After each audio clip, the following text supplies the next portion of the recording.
Ya. Bueno, hermano Gilberto, como lo hemos venido haciendo otras veces, lo ideal es que nos exponga entonces Efesios capítulo 6, podamos también ahí ir aprendiendo junto con usted, así que le damos el pase, hermano. Muy bien. Agradecido nuevamente que me permitan poder compartir con ustedes la bendita palabra del Señor. Así que es como siempre, un gozo, un privilegio. Saludos a todos los hermanos que nos están ahora mismo viendo y luego nos estarán a lo mejor escuchando. Así que saludo allá a la iglesia.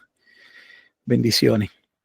Vamos a brevemente poner un contexto breve, ya que en otras ocasiones hemos hablado de Efesios en términos concretos de toda la carta, pero siempre que vamos a ubicarnos en cualquier capítulo, ya que la Biblia no estaba dividida por capítulos ni versículos, es necesario tener un panorama siempre de base, o sea, tener con entendimiento, tener presente el contexto general, el propósito principal por el cual se está escribiendo la carta o el libro que estamos leyendo, como también ese contexto inmediato. Dentro de ese contexto general, qué es lo que precede, qué es lo que se ha venido hablando para poder realmente entender el capítulo 6. Ya sabemos que la carta va dirigida a Éfeso, que es el apóstol Pablo, y en esta carta es sumamente importante la autoría. Hay otras cartas que necesariamente el autor de la carta no va a cambiar el contexto de la carta, pero en la epístola a los Efesios es muy importante. ¿Por qué es importante? Porque Pablo viene hablando desde el capítulo 1 hasta final del capítulo 6 del misterio de Cristo. Y ese misterio de Cristo, por un lado, ya habíamos hablado, tiene que ver con esa obra de la elección, de la predestinación, ese soberano plan de salvación que Dios trazó, que Dios decretó antes de la fundación del mundo, que no es teología paulina, porque también lo vemos en Pedro. Pedro habla en el capítulo 1 de Pedro de aquel cordero inmolado que fue destinado antes de la fundación del mundo. Así que ambos están hablando exactamente de lo mismo y se dirigen a los elegidos, como Pedro también se dirige en 1 de Pedro 1:2 a los elegidos. Así que no estamos hablando de doctrina paulina, como algunos dicen, estamos hablando de doctrina bíblica, porque también Pedro habla exactamente de lo mismo. Ahora, habiendo dicho que se está narrando ese misterio de Cristo, esa obra de redención en la persona de Jesucristo, ese misterio también está ligado a develar, a revelar el plan de Dios con relación al pueblo que escogió. Cuando comenzamos en el libro de Génesis, en el capítulo 12, tradicionalmente los judíos y una gran parte de la iglesia entienden que en Génesis 12:3 y versículo 7, aquellos que van a ser bendecidos en Cristo son la descendencia de Abraham. La escritura establece que eso no es correcto, que realmente la simiente era Cristo y que todos los que van a ser bendecidos o salvos son salvos en Cristo y que la verdadera simiente de Abraham son los hijos de la fe, como se establece en Romanos capítulo 4. Dicho de antemano, donde Abraham recibe la justificación en Romanos capítulo 4 y Pablo hace un señalamiento y dice, pero ¿cuándo recibió esa justificación? ¿Estando en circuncisión o incircuncisión? O sea, hablando de aquel momento en que recibió la circuncisión como el pacto, que eso se da en Génesis capítulo 17, y obviamente la había recibido cuando no era todavía circunciso conforme a la carne. Y Pablo interpreta eso como que eso significaba, y van a ver la importancia con el misterio de Cristo, de que la simiente o Cristo o esa descendencia o ese pueblo que sería salvo estaría compuesto de hombres tanto en términos de la narración bíblica, circuncisos e incircuncisos. Entiéndase dentro de la carta a los Efesios, gentiles y parte de ese pueblo de Israel, que serían unidos a Cristo en virtud de la fe. ¿Estamos claros hasta ahí? Eso es sumamente importante. Ahora, después de Abraham, la escritura dice en Gálatas capítulo 3 que unos 430 años después Dios comunica la ley por medio de Moisés. Donde a Moisés se le va a hablar de ese momento en el que habría una apertura hacia los gentiles. Ya hemos dicho que la escritura los había contemplado dentro del misterio antes de la fundación del mundo. pero que sin embargo en Efesios capítulo 3 Pablo dice que eso no estaba totalmente claro, como ahora es claro luego de que el evangelio está siendo proclamado en la persona de Jesucristo. ¿Qué es lo que ahora queda claro? Que tanto judíos y gentiles creyentes son participantes de la misma promesa. Eso es Efesios capítulo 3, versículos 1 al 6. Pero eso ya había sido contemplado o Dios lo había ya revelado, anunciado a Moisés en Deuteronomio capítulo 32. Específicamente el versículo clave sería el versículo 21, donde Dios habla acerca de un juicio, de un día duro, malo, de un día de venganza, de un día de retribución, porque el pueblo le habría provocado a celos y habrían colmado la ira de Dios. Y Dios también los provocaría a celos al pueblo de Israel, como trayendo salvación o que ese evangelio que sería rechazado por una parte del pueblo sería recibido por un pueblo que no era pueblo, por un pueblo insensato. Y ese pueblo insensato el cual se describe en Deuteronomio capítulo 32, versículo 21, representa a los gentiles que van a creer. Y eso es parte de ese misterio que se está revelando y que la iglesia debe conocer y dar a conocer, porque si algo se desprende de la carta a los Efesios es que el conocimiento de lo que Pablo está impartiendo es algo que nutre a la iglesia, edifica a la iglesia, coloca el cimiento de la teología, de lo que ellos han recibido en Cristo, para que puedan de esa manera vivir el evangelio y proclamar ese evangelio a otro. Éfeso sería una comunidad que tendría ya una parte de esa iglesia, sería gentil, y era necesario, y por eso vemos diferentes énfasis de por qué era necesario vivir de determinada manera, porque los judíos que estaban siendo atraídos a Cristo ya habían recibido y desde pequeños, de una forma u otra, recibían algo de la Escritura, pero los gentiles no. Los gentiles no habían recibido la palabra de Dios, tenían otros estilos de vida, otras tradiciones, y por eso vamos a ver un enfoque mucho mayor en la iglesia contemplada desde un punto de vista de esos gentiles, a los que Pablo se dirige y les dice que él está honrando su ministerio. ¿Por qué? Porque Pablo es un judío que ha sido destinado por Dios o elegido por Dios para llevar ese evangelio a aquellos de entre los gentiles que él había escogido desde antes de la fundación del mundo, y que habría una apertura nuevamente amplia con el evangelio. ¿Por qué? Porque el Antiguo Testamento profetizaba que cuando el Mesías viniese, las naciones, una parte de esas naciones, vendrían a Sion, vendrían a adorar a Sion, o sea, serían unidas en la persona de Jesucristo. Cristo no solo sería rey sobre el remanente de Israel, sino sobre todos aquellos pueblos que serían reunidos y convocados dentro de su reinado. Y ese reinado no es futuro, ese reinado se desarrolla por fases, y ya lo vemos desde la llegada a Jesucristo, donde se habla de que el reino de los cielos se ha acercado. Porque, bueno, pues porque ha llegado el rey que viene a establecer el reino, que viene a redimir a ese pueblo que ha de ser salvo, y ese claramente es Jesucristo. Luego que se coloca ese cimiento en esos primeros 3 capítulos, vemos que el énfasis se da en el capítulo 4 sobre la iglesia, y pasamos al capítulo 5, y en el capítulo 5, así a vuelo de pájaro, se habla de nuestro andar en Cristo, la necesidad de ver el ejemplo y el amor con el que hemos sido amados para amarnos, y también mostrar ese amor en virtud a otro. Ahí comienza un desarrollo de lo que Dios espera en nuestras relaciones interpersonales, y entiéndase las relaciones interpersonales que ya han comenzado el capítulo 4, desde la relación con la iglesia, porque la iglesia es un grupo de hermanos que ha sido unido en virtud de Cristo, y necesitamos aprender a amarnos, aprender a respetarnos, aprender a orar los unos por los otros, a cargarnos, a estimularnos a la fe y a las buenas obras en ocasiones, a corregirnos, y así sucesivamente. Pero El evangelio no se limita a una vida cultica, a una vida litúrgica, y por eso vemos que el evangelio trasciende y debe impactar todas las áreas de nuestra vida como se establecía en la ley.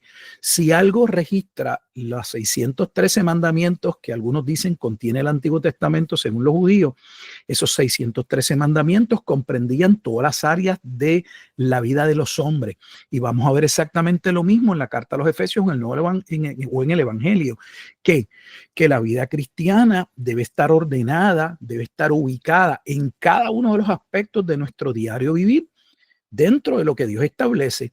Por eso en ese capítulo 5 vamos a ver un desarrollo donde se nos pide que vivamos como hijos de luz, que nos sometamos de buena voluntad a Dios, que seamos llenos del Espíritu Santo, que aprendamos a someternos al orden. Y ahora que viene ya vamos al capítulo 6. ¿Por qué el orden? Porque ahora empieza con todas esas relaciones interpersonales, comenzando desde la vida en el hogar, donde los primeros que debían conocer o entender que Dios estableció un orden y que el primer lugar donde Dios puso un orden en su creación fue en el matrimonio. Por eso en Efesios capítulo 5, en el versículo 21, habla: someteos los unos a los otros en el temor de Dios. Y ese sometimiento van a ver que cubre desde el capítulo 5 hasta el capítulo 11. La palabra sometimiento es una palabra que en nuestro tiempo no es muy bien recibida o entendida, porque da la idea para algunos de que implica el que hay alguien superior, el que hay alguien que se coloca en ventaja, el que tenemos que reconocer que hay otros que están por encima de nosotros, y nada más lejos de la verdad. La escritura lo que implica o lo que significa es que dentro de la creación Dios colocó todo bajo orden. De hecho, eso es lo que significa verdaderamente la palabra sujeción del griego.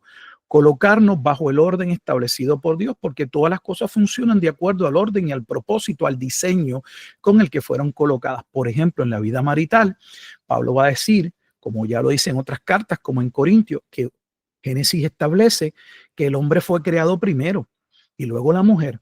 Y aunque no lo va a decir de manera directa, está implícito en la narración. Esa es la razón por la que la mujer debe someterse al varón, porque Dios colocó al varón como cabeza. Cabeza no solo representativa de su creación, sino obviamente cabeza de su propia familia. Y esa es una de las primeras cosas, que hubo un fallo en el orden establecido en la creación.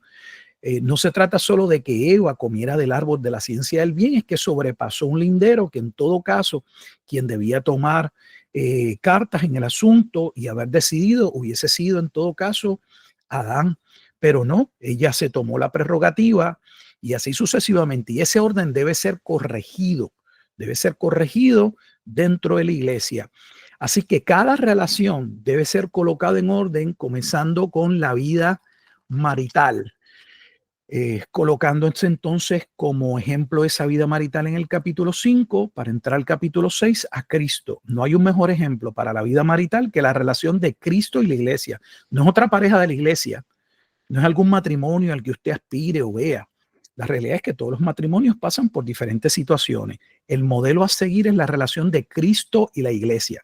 Si nos desubicamos de ahí, nos desubicamos del verdadero propósito. El marido, la escritura resume muy bien en ese capítulo 6 que el problema en esa relación interpersonal de hombre y mujer, lo resume en el versículo 33, es que el hombre debe procurar amar a su mujer como Cristo amó la iglesia, y la mujer debe aprender a sujetarse o a respetar a su esposo.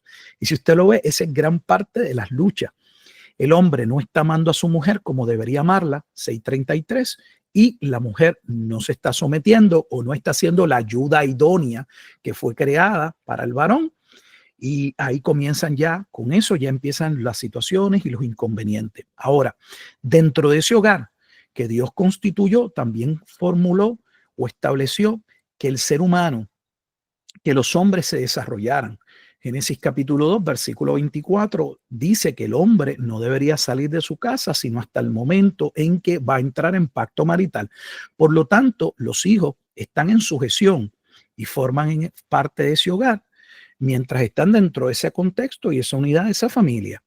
Dios lo estableció de esa manera. La educación y la formación del ser humano, del creyente, se debe dar en el seno del hogar. Ese es un problema porque llevamos muchos años con una civilización donde se ha establecido, bueno, que le entreguemos nuestros hijos al sistema. Y estamos muy contentos de entregarle a nuestros hijos a Roma y luego nos preguntamos por qué son romanos. El sistema no está hecho para ayudarnos en la crianza de nuestros hijos. Si eso es lo que usted se cree, yo no tengo problema, pero usted está años luz de la verdad. Nunca, nunca en la historia la aristocracia o las clases altas tuvieron la intención de educar a la plebe. Nunca. La verdadera razón del sistema de educación es un sistema de control. Punto. Y lo vamos a ver poco a poco cómo se va a ir tornando cada vez más hostil, donde se le va a ir quitando cada vez más autoridad a los padres y hemos cambiado el lugar para educar y formar a nuestros hijos para la gloria de Dios por una mejor camioneta, por un mejor televisor. ¿Por qué? Porque si el gobierno nos cuida a nuestros hijos, nos podemos ir a trabajar los dos y podemos vivir la vida materialista que el mundo nos vende. Así que mucho cuidado, estoy solamente por encima, vuelo de pájaro. Entramos al capítulo 6 y ya tenemos nuevamente ese contexto de los hijos. Los padres son responsables de los hijos. Y una de las primeras cosas que se toca en el libro de Génesis como consecuencia de la caída sería que, bueno, que los hijos que nacerían, nacerían ¿cómo? Con el pecado original, con las consecuencias de ese pecado. Por lo tanto, cuando estamos leyendo en Génesis capítulo 3, que la mujer daría con dolor a luz a sus hijos, muchas veces eso es solo interpretado como que en el pacto iba a tener dolores. No es más dolor, el verdadero dolor es el dolor de la crianza, es el dolor de la formación de los hijos, que claramente vamos a ver en Génesis capítulo 4, como dos hijos de una misma familia, uno de ellos se indispone con el otro y simple y sencillamente le quita la vida. Empiezan las luchas dentro del seno del hogar.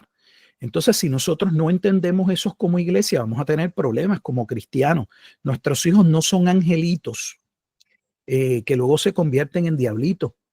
Nuestros hijos, aunque son un regalo de Dios y parezca una contradicción, vienen con un estado de rebeldía y el lugar, el primer lugar donde deben ser recibidos entendiendo que los hijos necesitan salvación, quienes deben comprender esa verdad son los padres. Pero los padres de hoy no lo entienden y no lo comprenden. Creen que realmente los hijos en el proceso, en la formación, en el entorno, es que pues la sociedad los daña o ellos mismos los mallograron. De hecho, hay padres que terminan echándose toda la culpa y el sistema le va a echar la culpa a los padres. Esa vida que tienen tus hijos por tu culpa, por cómo tú los criaste, es falso. Nada más lejos de la verdad. No estoy diciendo que no hay malos modelos en las casas y que los modelos, lamentablemente, el ser humano tiende a copiar. Pero la razón principal no es el modelo. El problema del hombre yace en el corazón. Mire, la mejor manera de verlo, porque a mí me gusta ver las cosas de manera bíblica, es solo mírenlo en los reyes de Israel. ¿Por qué en los reyes de Israel? Bueno, porque los reyes representan una sucesión de padre a hijo.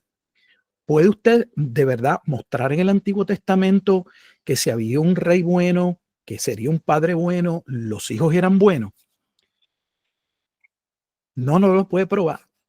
Y la razón por la que no lo puede probar es que la razón de que si hay un hombre realmente bueno en términos de que busque a Dios, porque no hay ninguno bueno en términos de la demanda y lo que realmente Dios espera de nosotros, es por la gracia y la misericordia de Dios, porque Dios actúa en uno, tiene gracia con unos, mientras otros los deja en su pecado como parte de su ira, según Romanos capítulo 1, versículo 18 al 32.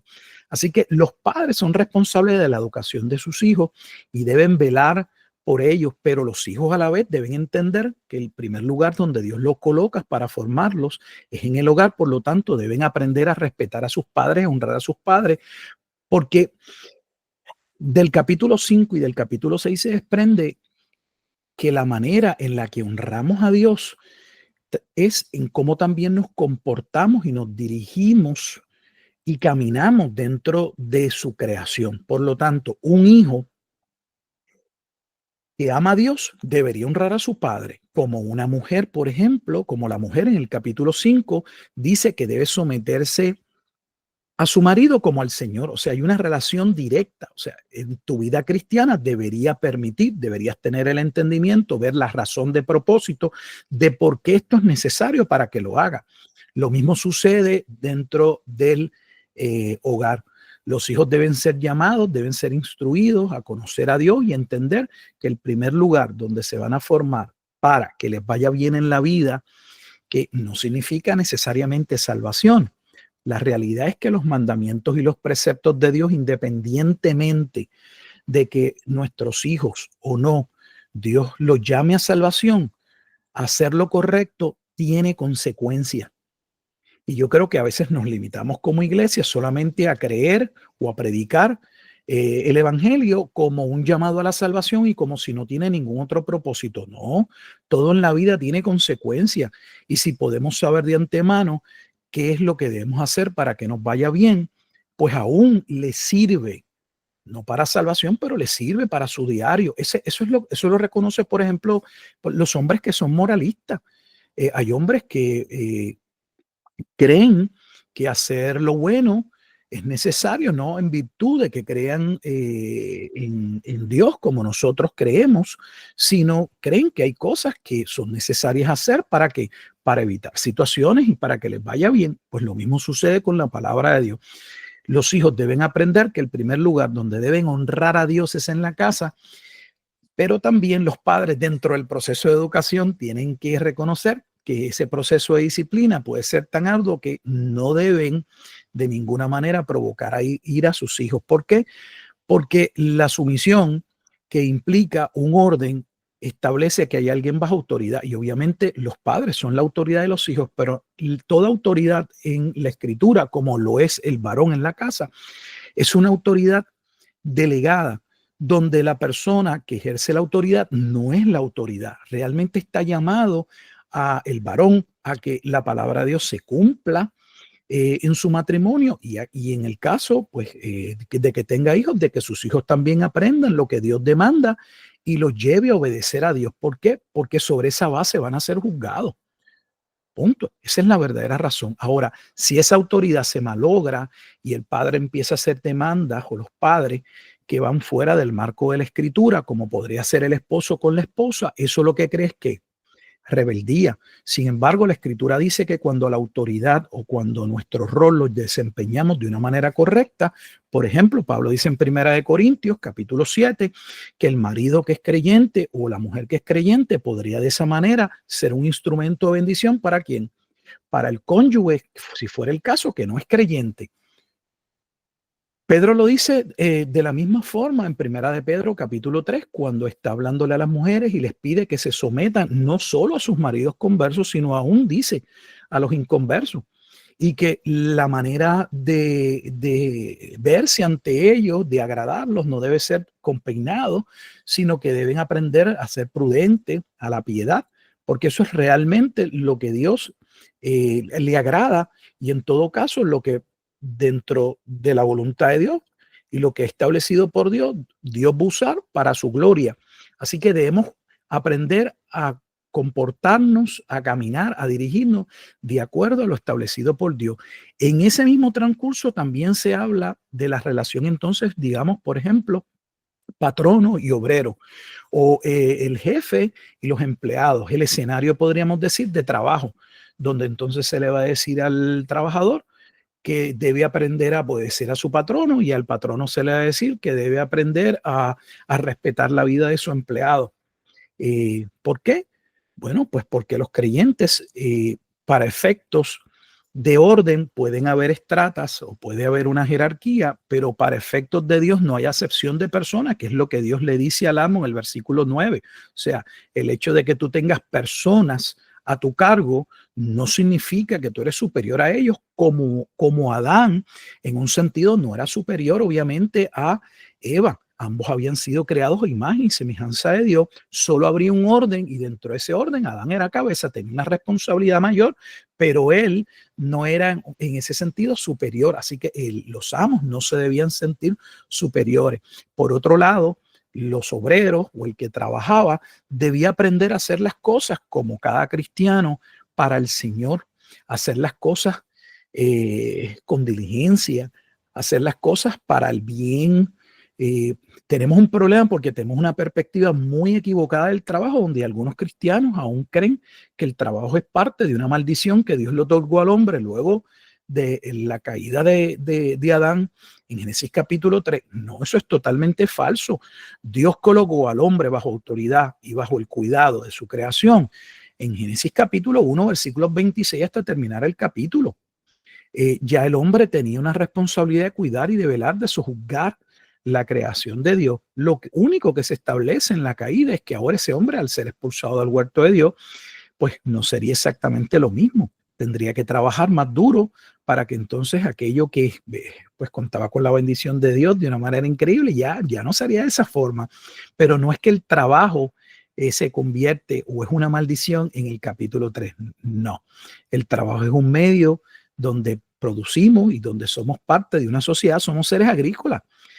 No somos islas, nos necesitamos los unos a los otros y deberíamos hacer las cosas para el bien de todos. Lamentablemente, los cristianos a veces eso no lo han aprendido, porque este mundo nos dirige a ser individualistas, a pensar solo en nosotros, a fomentar parte de lo que es un estado también del ser caído, que es nuestro egocentrismo, donde lo primero que estamos viendo soy yo primero, yo segundo y yo tercero. ¿Cómo lo vemos? Bueno, juzgamos las cosas en cómo me beneficio, en qué bien le puedo sacar a esto, y así sucesivamente. No pensamos en qué puedo contribuir, cómo puedo ayudar, cómo puedo ser de bendición, tanto en la casa como en la iglesia.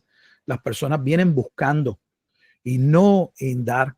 Y si hay algo que nos enseñó Jesús con su vida, y también lo expresó en palabras, es que es mejor dar que recibir. Entonces debemos aprender a comportarnos en todas las relaciones interpersonales. Luego que se desarrolle esa parte de los padres, del matrimonio, de los padres con los hijos o el padre que salen a trabajar y cómo se han de comportar, y que todo debe ser hecho de buena voluntad, sirviendo al Señor y esperando en el Señor, no en el patrono, esperando de Dios, que es Dios quien nos honra. Entendiendo que no hay acepción de persona. Tanto el amo no se debe sentir superior, ni el esclavo debe sentirse tampoco inferior.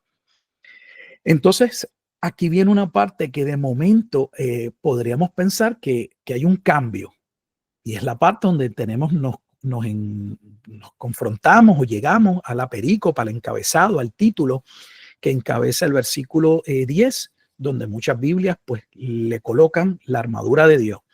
¿Por qué ahora está el tema de la armadura de Dios? ¿Qué es esta armadura? ¿Qué relación guarda esta armadura con lo que se viene diciendo? ¿Hubo un cambio en la temática? ¿Es un resumen la armadura de todo lo que se ha dicho y está asociado a cómo entonces debemos vestirnos o vivir? Bueno, aquí vamos entonces a entrar en una parte que presenta a lo mejor para algunos algunas dificultades, o hay diferentes formas y maneras de cómo se acercan al texto para interpretarlo. Me gustaría esta parte poderla leer porque vamos a ver varias cosas importantes. Y voy a iniciar la lectura en el versículo 10. Esta parte sí quisiera leerla. Dice Efesios capítulo 6, versículo 10. Escuche bien. Por lo demás, hermanos míos, o sea, después de haber dicho todo lo que se ha dicho, fortaleceos en el Señor y en el poder de su fuerza. Vestidos de toda la armadura de Dios para que podáis estar firmes contra las acechanzas del diablo. Porque no tenemos lucha contra sangre y carne, sino contra principados, contra potestades, contra los gobernadores de las tinieblas de este siglo, contra huestes espirituales de maldad en las regiones celestes. Por tanto, tomad toda la armadura de Dios para que podáis resistir en el día malo. Y habiendo acabado todo, estar firmes. Estad pues firmes, ceñidos vuestros lomos con la verdad y vestíos con la coraza de justicia y calzados los pies con el apresto del evangelio de la paz. Sobre todo, tomad el escudo de la fe con que podáis apagar todos los dardos de fuego del maligno. Y tomad el yelmo de la salvación y la espada del Espíritu, que es la palabra de Dios. orando en todo tiempo con toda oración y súplica en el Espíritu, y velando en ello con toda perseverancia y súplica por todos los santos y por mí, a fin de que al abrir mi boca me sea dada palabra para dar a conocer con denuedo el misterio del Evangelio, por el cual soy embajador en cadenas, que con denuedo hable de él como debo hablar, para que también vosotros sepáis mis asuntos y lo que hago. Y todos lo hará saber Tíquico, hermano amado y fiel ministro en el Señor, el cual envié a vosotros para esto mismo, para que sepáis lo tocante a nosotros y que consuele vuestros corazones. Pase a los hermanos y amor con fe de Dios Padre y del Señor Jesucristo. La gracia sea con todos los que aman a nuestro Señor con amor inalterable. Amén. Fíjese que el versículo 10 claramente, esa expresión por lo demás, lo que significa es después de haber dicho lo que he dicho, ahora, ¿qué debe proceder? ¿Qué deben hacer? Todavía en estos capítulos 5 y 6 se está hablando de la vida cristiana, del andar cristiano, y se están dando mandamientos. No son sugerencias. Dios está diciendo a través de Pablo que Él espera cómo ellos deben vivir. Y ahora lo que Pablo les va a decir es que aunque Dios les ha dicho la manera en la que deben vivir, necesitan ¿qué? Necesitan fortalecerse en el Señor. Necesitan armarse de todo aquello que han escuchado, y armarse no en el sentido obviamente físico. Esa armadura implica todas aquellas verdades que forman parte del misterio de ese conocimiento que forjan al hombre de Dios y que colocan las bases para que ese hombre sepa cómo vivir, cómo agradar a Dios. Y como se le dijo a los hijos, porque nosotros somos hijos de Dios, y se ve de la misma manera, según los hijos honran al Padre para que les vaya bien y sus días se alarguen sobre la tierra, de la misma manera los hijos de Dios debemos honrar a Dios para que nos vaya bien en nuestros días aquí sobre la tierra. Entonces, hay una lucha que es presentada en esta carta en los primeros capítulos, principalmente por razón del estado y de la vida que teníamos anteriormente. Recuerde que el capítulo 1 ya venía diciéndonos que Dios obró con poder para en el capítulo 2 decirnos que ese poder nos resucitó, Dios nos resucitó. Y cuando se habla de esa antigua manera de vivir en Efesios capítulo 2, claramente dice que esa antigua manera de vivir tenía que ver con nuestros pensamientos, con estilos de vida que eran contrarios a la palabra de Dios. Y a través de esta carta se le dice al creyente que él ha sido levantado, resucitado, para poder vivir de una manera diferente, y que se espera que viva de una manera diferente. Pero nuestra lucha dentro de esta carta no solamente es con que todavía no somos obra acabada, que estamos todavía en ese proceso que la Biblia le llama la santificación. Somos discípulos que no nos graduamos ni del discipulado ni de la santificación, pero continuamos, como dice Primera de Juan, capítulo 3, versículo 1, porque Primera de Juan, capítulo 3, es básicamente Efesios 5, hemos sido amados, Dios nos ha amado, somos hijos de Dios, y aunque todavía no somos todo lo que hemos de ser, debemos procurar esa vida de santidad, el procurar ser como Él, aunque no lo seremos hasta que Él venga. Entonces también se presenta, y aquí viene la parte que me gusta muchísimo, muy interesante, donde Pablo presenta que también el creyente debe entender que está en una lucha, que hay una lucha espiritual. Esa lucha espiritual se plantea en Génesis capítulo 3, versículo 15, que tampoco es atendida en muchas ocasiones o entendida. Usted dirá, ¿cómo que en Génesis 3, capítulo 15, versículo 15? Bueno, que cuando Dios da la primera promesa de redención, una de las primeras cosas que se da antes de entrar en los detalles del efecto de ese pecado sobre la humanidad es que la humanidad quedaría dividida entre los hijos de la simiente de la serpiente y los hijos de la simiente de aquel que vendría de una mujer, que es Cristo. Por eso habría luchas no solamente por causa de que los hombres luego de Adán nacerían con un corazón ya, como Proverbios dice, el niño nace, la necedad está ligada al corazón. Por eso la vara y la corrección le van a dar, lo enderezan, le permiten entender y forjan a ese muchacho. No solo ese hombre ya nace con esa tendencia, sino que dentro del contexto de la vida que ya estamos viendo en Efesios, y es obvio que el ser humano no es una isla y que tiene que está todo el tiempo en diferentes relaciones y debe saber cómo relacionarse, cómo comportarse, qué se espera de él. Hay lucha, no solo porque a veces no sabemos cómo dirigirnos, sino porque hay dos simientes encontradas, hay una batalla.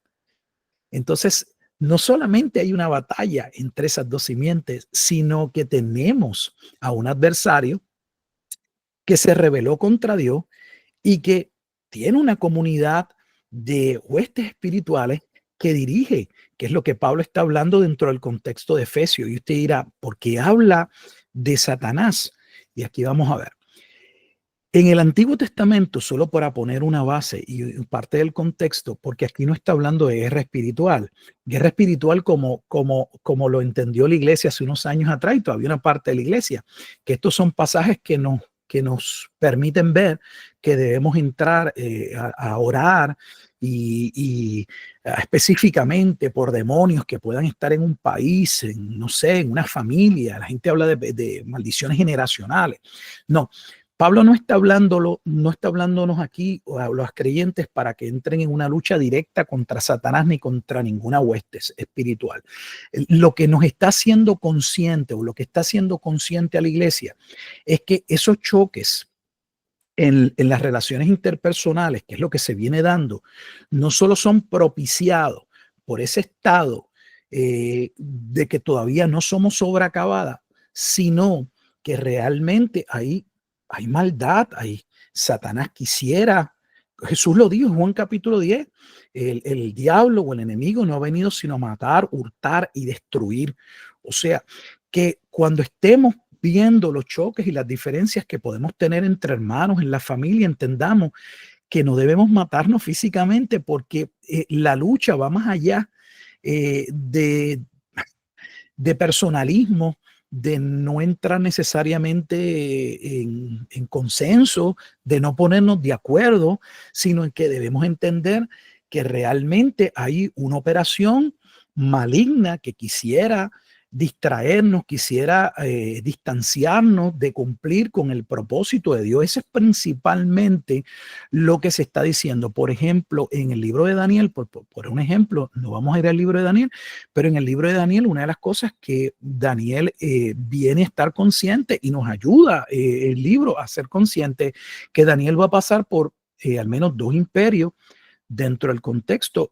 Y específicamente hay un capítulo importante en el libro de Daniel, es el capítulo 10, donde Daniel está adorando, pidiéndole a Dios sabiduría, ha estado ayunando por 3 semanas y cuando ¿verdad? Dios le trae sabiduría a Daniel sobre lo que él está pidiendo, el ángel le va a decir que bueno, que es que su oración fue escuchada desde el principio, pero hubo un potentado, una potestad que le detuvo y de hecho luego le dice que cuando salga va a enfrentarse a otro. O sea, que nosotros a veces no estamos conscientes de que hay una lucha constante, hay una batalla espiritual.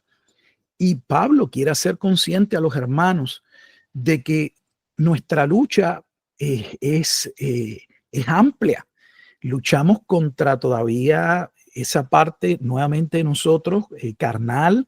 No somos lo que éramos antes, pero la realidad es que todavía no somos todo lo que debemos ser. Encima de eso, vivimos en una sociedad donde hay choque, donde nuestra tendencia muchas veces, como Pablo le dice a los romanos, es atemperarnos al sistema. Por eso Romanos 12:2, no os conforméis a este siglo, porque Dios dice que es de una manera y el sistema dice que es de otra. ¿Ve? Y hay una lucha, hay choques. Y esa realidad es la que Pablo les está diciendo. ¿Para qué? Para que entiendan que no deben permitir que nada obstaculice el que ellos puedan honrar a Dios y agradar a Dios. Por lo tanto, ¿qué debían hacer? Prepararse. No prepararse cuando estuvieran en un tiempo difícil, ¿no?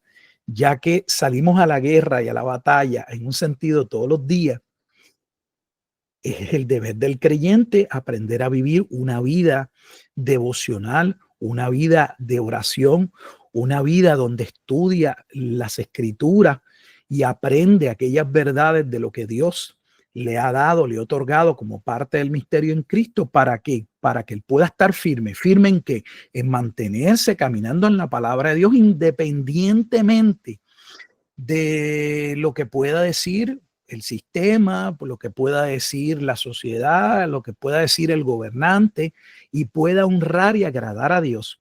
Esa fortaleza viene de Dios mismo, y en Efesios se nos hace claro que quien nos capacita, quien está ahí para ayudarnos a completar, a realizar esa obra de Dios, es la obra del Espíritu Santo, quien ha venido a ser morada en nosotros. Él es la garantía de nuestra herencia. Efesios 1, versículos 13 y 14 del capítulo 1. Es aquel a quien en el capítulo 5, en el versículo 18, se nos dice, pues no nos embriaguemos ya con vino, y eso pasó, eso pudo ser parte de la vida antigua. Ahora, ¿qué tenemos que hacer? Debemos ser llenos del Espíritu Santo, o sea, controlados, dirigidos por el Espíritu Santo. ¿Para qué? ¿Cuál es el propósito? Poder estar firme. Ahora bien, ya para ir terminando, dentro de esa vestimenta, que yo no la voy a describir ahora, no creo que sea necesario, lo voy a tocar de manera general. Sí me gustaría que pudieran ver, si no lo han visto, que hay 3 versículos que nos dirigen al libro de Isaías. O sea, que esta vestimenta que estamos viendo aquí, esa armadura del cristiano, proviene del libro de Isaías. Y a veces, pues nada, no vemos esos pasajes de referencia y empezamos a especular sobre el significado de esa armadura. Los pasajes que se contemplan sobre el libro de Isaías son el capítulo 11, el capítulo 52 de Isaías y el capítulo 59. Y esos capítulos son diametralmente relevantes, importantes, y hasta podrían llevarnos a una interpretación mucho más allá de el prepararnos para la lucha del diario. Podrían entonces estar también atendiendo o mostrándonos algo más complejo, y es algún punto escatológico. Que era escatología en Efesios, en escatología no puede haber en Efesios. Bueno, le voy a mostrar por qué.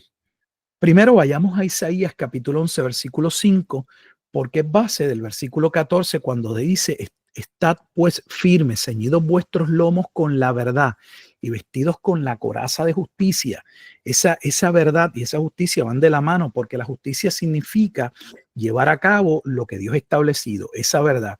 Y uno de los problemas o de las causas del juicio contra el pueblo de Israel y contra el pueblo de Judá precisamente fue el que el pueblo no se sujetaba, no vivió de acuerdo al orden de Dios, y que los pastores en el Antiguo Testamento, que serían los dirigentes, que serían el liderato, que debía velar porque la palabra de Dios fuese cumplida y también dar ejemplo de ello, no lo hacían. Si usted mira el capítulo 11, y van a ver por qué digo lo que digo, es importante. Si miran la perícopa de de Isaías capítulo 11, habla del reinado justo del Mesías. O sea que esa coraza de justicia está ligada al tiempo de la llegada del Mesías. Y aquí van a ver otras cosas. Por eso le digo que abuelo de pájaro, si solo vamos por Efesios, mirando las relaciones interpersonales y llegamos a la armadura, pues podemos verlo, y no es que está mal, y pensar, bueno, aquí lo que se nos está diciendo es que hay lucha, que no es fácil vivir la vida cristiana, y que ciertamente debemos prepararnos para honrar a Dios en todas las áreas que se nos ha venido diciendo. Y eso está bien, eso está muy bien. Pero cuando contemplamos los pasajes que están siendo usados como referencia, son pasajes donde claramente el contexto es la llegada del Mesías. En Isaías capítulo 11, Isaías 11 dice: saldrá una vara del trono de Isaí y un vástago retoñará de sus raíces. Esa vara, ese vástago que va a salir del tronco de Isaí, pues obviamente es ¿quién? el Mesías. Recuerden que, ¿verdad? De ahí venía de su padre Isaí, y lo que está hablando es que lo que Dios le había prometido ya a David en 1 Samuel, capítulo 7, versículos 14 al 16, que conforme a la carne, luego de que él muriese, vendría un rey que tendría un reino eterno y a la vez un rey que Dios llamaría su hijo, que sería templo de salvación. Él tendría un reinado diferente, porque se está comparando en los reyes de Israel y dentro de Isaías el juicio que vendría sobre el pueblo, pero este rey sería diferente, este rey cumpliría con la voluntad de Dios. Y el versículo clave es el 5, voy a ir al 5 por motivos de tiempo, y será la justicia cinto de sus lomos. ¿Ve? Y ahí es que sale la expresión.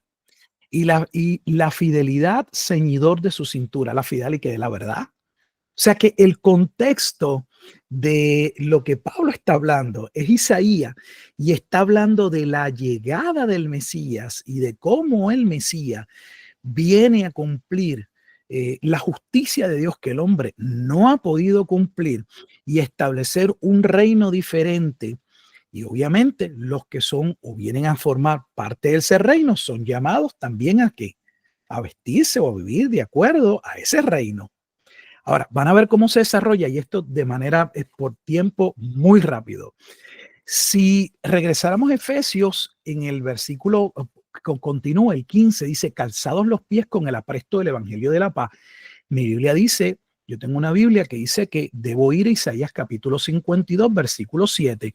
Cuando vamos a Isaías capítulo 52, ya ustedes verán que nuevamente el contexto tiene que ver con la llegada del Mesías, el anuncio de que el Mesías ha llegado y que el pueblo debe vestirse de una manera diferente. ¿Por qué? Porque van a ser liberados. ¿Liberados de qué? Del cautiverio. O sea, ¿qué nos dice Efesios capítulo 2? Que estábamos en cautiverio, estábamos muertos y fuimos liberados de ese estado de muerte y fuimos trasladados a un estado de vida. Observe cómo inicia el capítulo 52, aunque el versículo clave es el 7. Dice, despierta, despierta, vístete. Fíjese que está hablando de la vestimenta. ¿Y cómo habla? Despierta, despierta, vístete. Vístete de poder. Oh Sión. Sión es donde el Mesías viene y Sión representa al pueblo de Dios. Vístete tu ropa hermosa, oh Jerusalén, ciudad santa. ¿No dice en Efesios en el capítulo 2 que nosotros somos ese nuevo templo? Somos ese nuevo edificio. Entonces, Pablo está tomando estas imágenes de Isaías que hablan de la llegada del Mesías y las está colocando dentro de un contexto donde claramente ya el Mesías ha venido. Por lo tanto, vamos a ver que la llegada del Mesías, que trae justicia, que saca al pueblo del cautiverio, porque Él es el justo a través del cual los justos van a ser salvos. Y en el versículo 7 se habla de que ese pueblo, esa Sión, como se establece en Efesios, debe dar a conocer. No solamente debe conocer lo que Dios ha hecho por ellos, sino que debe dar a conocer lo que Cristo ha hecho. Y dice, cuán hermosos son sobre los montes los pies del que trae alegres nuevas, del que anuncia la paz. ¿Cuál es la paz? La paz es el evangelio, pero la paz tiene que ver con el nuevo pacto. Es la obra en Isaías. En Isaías el nuevo pacto se le llama el pacto de paz. Así que se llama, y si usted no ha leído Isaías, pues no lo va a poder ver de esa manera. En Isaías se le llama así, el pacto de paz. El Mesías viene a traer el pacto de paz. El pacto de paz en Isaías es exactamente Jeremías 31, es Ezequiel capítulo 36, es el nuevo pacto, que dicho sea de paso, el nuevo pacto tiene que ver con la regeneración, hombres que serían levantados del estado de muerte a la vida. Eso es Efesios capítulo 2. Todo está íntimamente ligado. Que anuncian la paz, del que trae nuevas del bien, del que publica salvación, del que dice a Sión, tu Dios reina, voz de tus atalayas. alzarán la voz, versículo 8 dice. Entonces está hablando de que los creyentes deben entender que están viviendo dentro del contexto del reino, donde Dios ha traído al rey, que ha establecido la justicia, que los ha liberado del cautiverio y que son llamados a vestirse como hijos de Dios y a pregonar ahora las buenas nuevas. Pero el Mesías, y aquí termino, no solamente vendría a traer salvación. La llegada del Mesías en el Antiguo Testamento también vendría a traer juicio. Y ya esto lo he comentado en otras ocasiones y yo lamento que la iglesia hoy no lo entiende. Solo se predica, solo se enseña, solo se afirma la llegada del Mesías trayendo salvación. No, la llegada del Mesías también anunciaba el día de juicio, el día de venganza, el día de retribución, el día que una parte de ese pueblo, el pueblo que no creería, serían juzgados, el día malo.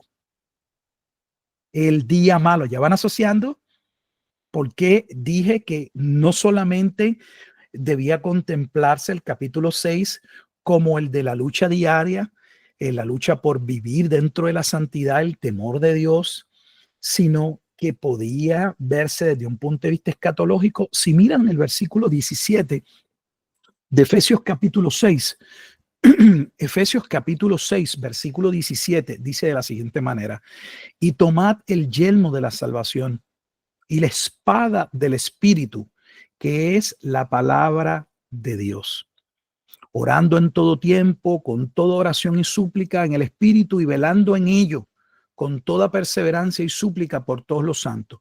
Así que el diablo está acechando, se acerca un día malo, y ese día malo, una vez más, podríamos verlo simple y sencillamente como el día que nos levantamos y nos encontramos con una situación X o Y que tenemos que enfrentar, pero dentro del misterio y del plan de Dios, y de Isaías está contemplando un escenario mucho mayor que la iglesia debía prepararse. Véanlo ahora, y ahora se va a ver más claro cuando vayamos la tercera referencia a Isaías, que está en el capítulo 59. Esto es solamente algo de base, ustedes hacen su trabajo, yo sé que ustedes son como los bereanos y eso me fascina, oyen y ustedes determinan conforme a la escritura qué es lo que deben seguir y juzgar como verdadero. En Isaías capítulo 59 dice que el versículo clave es el 17. Muy bien, yo quisiera que antes que llegáramos allá miráramos la perícopa. A veces estas perícopas, estos encabezados, estos títulos no nos ayudan, pero en la mayoría de los casos sí, porque nos dan una idea de qué es de qué trata, qué es lo que vamos a estar leyendo. Observe que esa perícopa, ese título, ese encabezado dice confesión del pecado ¿de qué? De Israel. Por lo tanto, lo que vamos a ver en este capítulo, si usted lo lee, es un pliego, un juicio donde Dios le ha dicho que el pueblo se ha rebelado y que lamentablemente han cambiado su palabra, han prevaricado. Prevaricar, el pecado de prevaricación que se establece en el Antiguo Testamento, es simple y sencillamente la creación de nuevas leyes que Dios no contempló, y donde son establecidas como palabra de Dios para regir al pueblo, mientras las que Dios estableció son ocultadas o no obedecidas. O sea, prevaricar es Dios ha establecido esto, pero no, yo no voy a vivir por esto. Estos son los nuevos parámetros por los que nosotros vamos a vivir. Y eso trajo el que la verdad fuera detenida y que el pueblo viniese a la situación de cautiverio en la que estaban. Para que puedan ver el contexto, solo voy a leer algunos versículos. Miren, por ejemplo, el 12, antes de llegar al 17, porque es que el contexto lo determina todo. Mira lo que dice. Está hablando del pecado no de las naciones, del pecado del pueblo de Israel. Dice, porque nuestras rebeliones se han multiplicado, versículo 12, porque nuestras rebeliones se han multiplicado delante de ti y nuestros pecados han atestiguado contra nosotros. Y hay un reconocimiento de que, bueno, ahí está el pliego acusatorio, todo lo que dice ahí es de nosotros.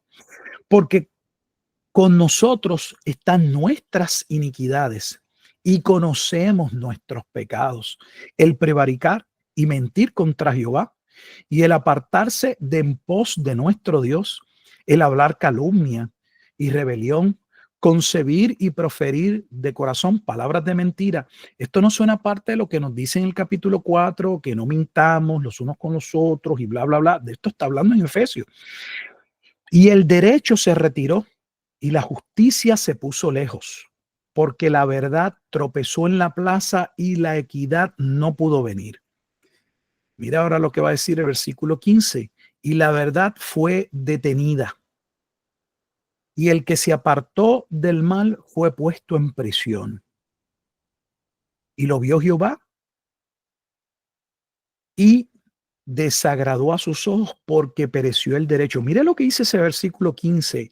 El que se apartó del mal fue puesto en prisión. En otras palabras, que los que quisieron agradar a Dios y vivir por su palabra eran los que eran considerados los hombres malos. Reinaba la maldad.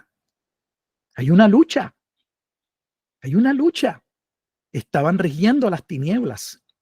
Versículo 16 dice, y vio que no había hombre y se maravilló que no hubiera quien se interpusiese, y lo salvó su brazo y le afirmó su misma justicia. O sea que no hay nadie que pueda llevar a cabo la obra de salvación por ese pueblo, y el brazo que se va a extender, quien viene a traer salvación, es el Mesías, es Jesucristo. Ahora viene el versículo 17 y dice, pues de justicia, vea de nuevo la parte de vestirse, pues de justicia se vistió como de una coraza, con yelmo de salvación en su cabeza. Hermanos, no podemos entender Isaías, Efesios capítulo 6 si lo sacamos del contexto de Isaías, porque lo vamos a ver, pasa en muchos pasajes, y no es que lo que estemos diciendo no sea una verdad, pero no vamos a poder disfrutar, no vamos a poder entender realmente la profundidad del pasaje. Es como, lo he dicho en muchas ocasiones, como Juan capítulo 10. Si usted solo mira a Jesús como el pastor, siendo una imagen, un cuadro, bueno, de alguien que cuida, porque bueno, es una sociedad agrícola y el pastor cuida las ovejas y nosotros somos ovejas, pues si usted lo ve así, está bien, eso es parte de lo que dice, pero la realidad es que cuando Jesús dice yo soy el buen pastor, no es solamente un cuadro de alguien que cuida, realmente está diciendo yo soy el Mesías, porque ese pastor es Ezequiel capítulo 34, es Jeremías capítulo 23, donde hablaban de aquel pastor que vendría a salvar. Entonces, cuando Jesús está diciendo, yo soy el pastor, está diciendo, yo soy el Mesías, yo soy el enviado. Entonces, el contexto es importante porque es el que determina la manera en que debemos acercarnos al texto y verlo. Y eso es lo que está hablando exactamente lo que estamos leyendo en Efesios capítulo 6. Tomó ropas de venganza. Vea que se vistió con una coraza, tiene un casco, va a la guerra, pero la imagen aquí ahora no es de salvación. La imagen es que se ha vestido, ¿para qué? Tomó ropas de venganza por vestidura y se cubrió de celo como de manto. ¿Para qué? Vea, porque no estoy añadiéndola a la escritura. Mira el versículo 18. Como para vindicación. La palabra vindicación es venganza. Como para retribuir. Es el día de retribución. ¿Dónde está el día de venganza y retribución? Dentro de Deuteronomio 32, que habla del misterio de Cristo. El pasaje de base del misterio de Cristo, donde Dios provocaría celos al pueblo de Israel con los gentiles, es Deuteronomio 32, 21. ¿Y dónde está el pasaje de retribución y de venganza? Deuteronomio 32, versículos 35 al 36. Dios vendría en venganza y retribución contra su propio pueblo. De hecho, vaya al capítulo 61 de Isaías, por favor, conmigo. 61.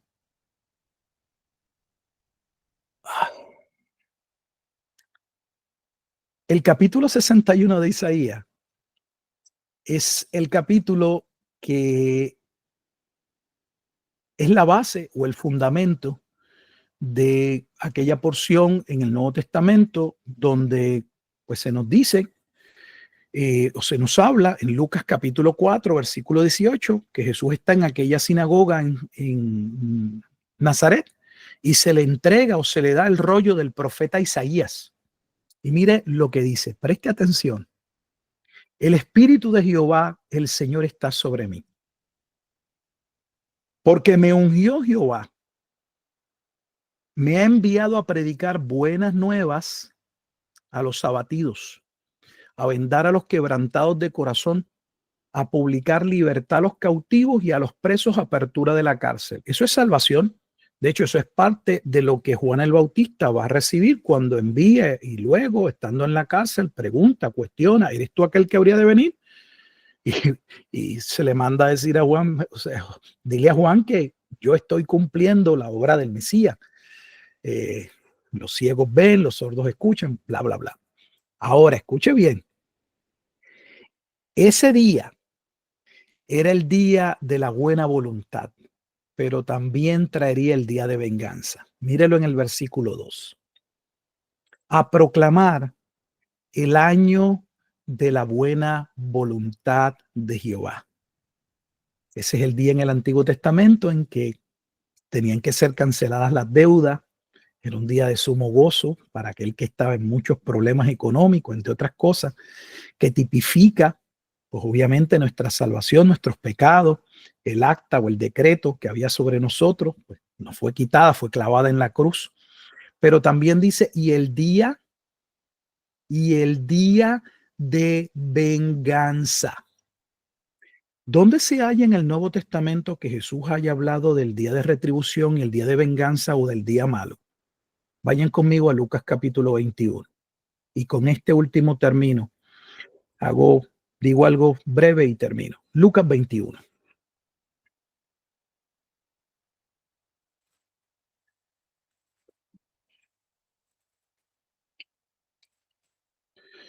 En Lucas capítulo 21 tenemos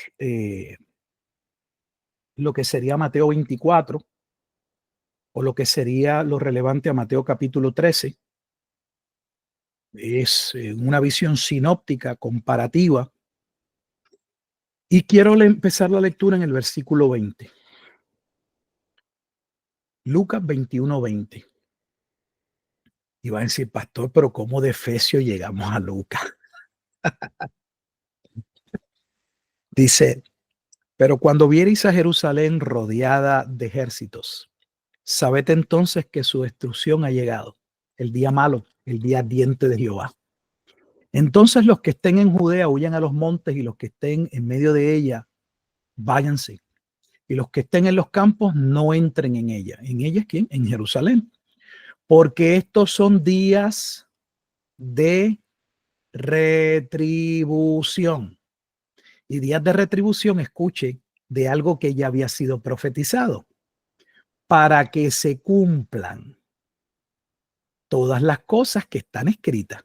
O sea, lo que ya Dios había hablado que debía suceder cuando llegara el Mesías. Aquí el problema, y no lo quiero alargar, es que nuevamente la iglesia en términos generales lo que ha escuchado es que la llegada del Mesías traería salvación.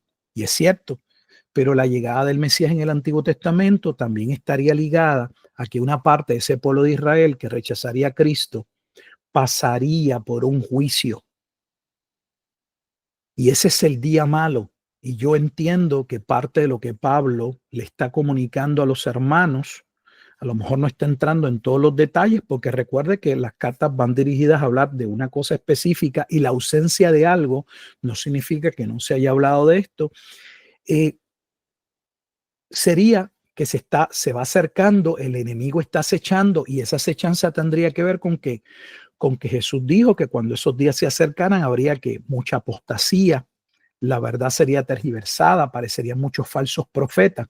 Y lo que se le está diciendo a los hermanos, miren la obra que Dios estableció antes de la fundación del mundo. Dios ha sido misericordioso y los ha salvado y los ha rescatado. Ustedes se le ha dado conocimiento, capítulo 3, del misterio de Cristo. Han venido a ser parte de la iglesia, capítulo 4. Dios los ha amado en el capítulo 5 y le ha dado un gran ejemplo y una manera de cómo deben vivir, capítulos 5 y 6. Esa relación de Cristo o el ejemplo de Cristo debe trascender o debe evidenciarse en su vida personal, en su vida con el prójimo, en la casa, con sus hijos, en el trabajo. Y finalmente les dice, se acerca el día malo. Debemos prepararnos y fortalecernos para estar firmes y no ceder. Y ya Pablo finalmente pues termina con sus palabras finales de que, bueno, pues esperaba que pudieran ellos recibir su palabra y darle gracias a Dios por ese misterio, y que a la vez parte de la carta tenía el comunicarles lo que él estaba haciendo para que ellos continuasen orando por él, y al final los deja, pues obviamente creyendo que es la gracia de Dios el que sostiene, la que sostiene a los hijos de Dios o a la iglesia. Hasta aquí mi parte, hermano. Es un breve cuadro, un breve resumen. Yo digo breve, pero no es breve. Gracias, hermano. Súper, Muy bien. súper bueno. Qué bueno. Súper, súper bueno, de verdad. Siempre grato pasearse por la escritura. ¿Alguien tiene alguna pregunta de ahí, de lo que hemos visto, de lo que dijo nuestro hermano, aprovechando que está aquí con nosotros? ¿Alguien quiere decir algo ahí? Con confianza, hermanos. Yo quiero consultarle a mi hermano. Seguro. Al principio del capítulo 6 se habla Sí. de que cuando se dirige a los hijos, y dice que es el primer mandamiento con promesa. ¿Cómo deberíamos entenderlo nosotros? ¿Eso implicaría que la ley tiene alguna relación todavía? ¿El creyente está bajo la ley? ¿Cómo debería entenderse a la luz de todas las escrituras? Bueno, dentro del contexto de la vida en la casa familiar y de los hijos, pues el primer lugar, el primer mandamiento de parte de Dios para los hijos es que deben estar colocados bajo el orden de Dios. Y eso nada tiene que ver con la ley. Eso fue establecido nuevamente en Génesis 2:24. Por eso estaba diciendo que Génesis 2:24 establece: por tanto dejará el hombre a su padre y a su madre. Por tanto dejará el hombre a su padre y a su madre. ¿Cuándo sale ese hijo? ¿Cuándo abandona ese hogar? Y no es un abandono de que ya no va a honrar a los padres o no va a velar por los padres, sino cuándo sale ese hombre dentro del orden de Dios. Bueno, cuando se va a casar. Mientras tanto, está llamado a pertenecer, a contribuir, a desarrollarse dentro del seno del hogar. Eso es muy previo. Obviamente, Abraham, porque estamos hablando antes del diluvio, y obviamente muy distante de Moisés. O sea, esto es parte de lo que Dios estableció al inicio de la creación. Hay un sector de la iglesia que tiene problemas con la ley. Voy a tratar de hacer algo muy breve. ¿Cuál es el verdadero propósito de la ley de Dios? Creo que se establece de manera clara en un sentido, en Gálatas capítulo 3, no tenemos que ir, pero el verdadero propósito de la ley no era establecer un camino de salvación. Gálatas 3 dice que la salvación siempre se dio bajo una promesa, o sea que los que serían salvos serían bajo la promesa de la simiente. En otras palabras, que todos los que serían salvos en Cristo. Por lo tanto, la ley no vino a establecer o a cambiar lo que Dios había establecido. Entonces, ¿para qué Dios nos dio la ley? De hecho, esa pregunta se toca en Gálatas capítulo 3. ¿Cuál era el propósito? Bueno, pues mostrarnos a través de todos esos mandamientos que cubren todas las áreas de la vida, que son las áreas de la vida muy resumidas que se están hablando en los capítulos 5 y 6, que debemos honrar a Dios y que nosotros realmente no nos conformamos al orden y al propósito de Dios en ningún área de la vida, que por lo tanto estamos condenados, estamos fritos, estamos separados, estamos bajo la ira de Dios, y que esa ley sería usada por Dios dentro de su gracia para conducir a los hijos de Dios al verdadero arrepentimiento y a la fe. Entonces, la ley tiene un propósito soteriológico, salvífico, pero la ley no es aparte de Dios. La ley no es algo fuera de Dios. La ley es un reflejo de quién es Dios. Cuando estamos hablando de la ley, no podemos hablar de algo que podamos destruir o extinguir. ¿Por qué? Porque toda la parte de la moral, toda la parte de la ética, toda la parte de la conducta es un reflejo de quién es Dios y de cómo debemos vivir. Yo creo que el problema consiste en entender que hay una parte de esa ley que sale de Dios, pero sale de Dios en términos de su plan de redención y que sería provisional porque tipificaba la obra que vendría a ser Cristo. Esto me refiero a la parte entonces de la ley que tiene que ver con los aspectos ceremoniales. Toda esa parte que viene con la parte ceremonial del culto, obviamente nosotros ya no estamos atados a nada de eso. ¿Por qué? Porque todo lo que tenía como base representar algo que se cumpliría en Cristo, habiéndose cumplido, ya dejó de ser sombra. Es lo que nos dice Hebreo. ¿Ve? Por ejemplo, voy a poner un ejemplo, la circuncisión. Alguien puede ir a Génesis capítulo 17 y decir, bueno, pero es que Dios estableció la circuncisión y de ahí se desprende que la circuncisión sería para siempre y que el que no se circuncide no es parte del pueblo de Dios. Sin embargo, vamos al Nuevo Testamento y la Escritura dice que realmente, pues, los creyentes, los gentiles, no tenían ninguna razón de circuncidarse, ninguna. Porque la entrada al reino o la verdadera circuncisión era la del corazón. ¿Ves? Y así sucesivamente. ¿Por qué? Pues ya no llevamos a sacrificio. Bueno, porque ya se hizo un sacrificio. El sacrificio era Cristo. ¿Por qué no nos vestimos como, no sé, como sacerdotes o no hacemos? Porque todo lo que sería provisional, porque representaba lo que Cristo haría una vez habiéndose consumado y establecido. No es que es quitado. Observe que no estamos hablando de que una parte de la ley se elimina. Es que una parte de la ley que hay una parte de la ley que continúa porque habla del carácter de Dios, que a la vez tiene que ser el carácter de su pueblo. La parte que nosotros ya no vivimos, la parte que era sombra, pero no es que se elimina. Es que habiendo tenido cumplimiento y habiéndose concretado en Cristo, pues quien ha cumplido esa parte es Él, y a quien ahora nos dirigimos como somos sacerdotes es a Él. ¿Ve? No sé si me fui un poco o contesté de más, pero el mandato de la obediencia a los padres va más allá de la ley que se da, como se establece en Gálatas, aún 430 años después de Abraham.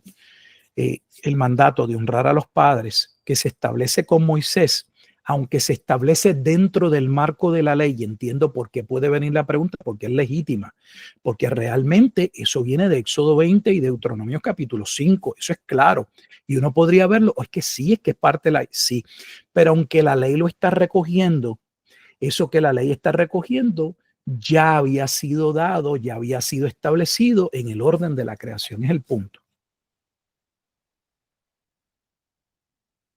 Gracias, mi hermano. Gracias. Seguro. Yo tengo otra pregunta, hermano, referente a algo similar. En el versículo 4 dice, y vosotros padres no provoquéis a ir a vuestros hijos, sino criadlos en disciplina y amonestación del Señor. A mí me gustaría, si pudieran dar un poquito, ¿qué significa provocar a ir a los hijos? ¿Va a ser desde el punto de vista de los hijos? ¿Va a ser desde el punto de vista de los padres? ¿Quién juzga lo que es provocar a ira? ¿Cómo entenderlo? Si me puede dar luz ahí, hermano, por favor. Mire, la realidad es que el pasaje no es sumamente explícito, pero dentro de lo que se viene diciendo y dentro del contexto donde los hijos vienen a someterse a los padres como el esclavo se somete al amo, lo que se le está diciendo a los padres que aunque ellos son responsables y sus hijos están bajo su cuidado y ellos son autoridad, una vez más, esa autoridad no debe ser una autoridad como la autoridad que vimos en el Antiguo Testamento que llevaba a cabo el rey o el sacerdote, que se salía de los parámetros de lo establecido por Dios, porque cuando abusamos, que realmente llevamos la autoridad a niveles que donde Dios no ha dicho y le exigimos a nuestros hijos o demandamos de nuestros hijos o queremos que forzar a nuestra esposa que haga algo porque yo soy el hombre de la casa y Dios lo estableció, provocamos a ira no solo a los hijos, sino a la esposa. De eso es lo que se está hablando, de que la autoridad delegada por Dios dentro del orden de Dios debe ser realizada tal y como Dios la ha establecido. porque de la única manera en que es bendición es dentro del orden de Dios. Si nos salimos fuera del orden de Dios y usamos esa autoridad para querer imponernos realmente y exigir lo que nosotros no damos, vamos a tener problemas. Pasa nuevamente con un hombre que le está exigiendo, está demandando a su esposa cosas que ni él vive, o de punto de vista también de los padres, el que pudieran pues exigirle o pedir de los hijos o ponerle cargas más allá, como los fariseos, que eso mismo le va a decir, ustedes le ponen cargas al pueblo que ni ustedes mismos pueden realmente llevar a cabo. O sea, tenemos una responsabilidad de velar, de cuidar de nuestros hijos, pero lo mismo sucede, por ejemplo, en Primera de Pedro, capítulo 3, cuando se le demanda a la mujer que se someta al esposo, pero a la vez se le recuerda al esposo, oye, esa mujer yo le he dicho que se tiene que someter, pero quiero acordarte que ella también es coheredera de la gracia divina y que tú debes velar de ella como una vasija frágil, y frágil no porque sea emocional o se vaya a destruir, sino porque ella está también bajo tu cuidado y tu protección. Y Dios le recuerda al varón que sus oraciones no serían escuchadas si él abusaba de su autoridad y si él realmente no amaba a su hija. ¿Por qué? Porque a su esposa, debo decir en el contexto. ¿Por qué? Porque mi relación con Dios está ligada. Deberías verse en mi relación con mi esposa. Yo no puedo decir que yo tengo una buena relación con Dios cuando yo tengo una mala relación con mi esposa o viceversa.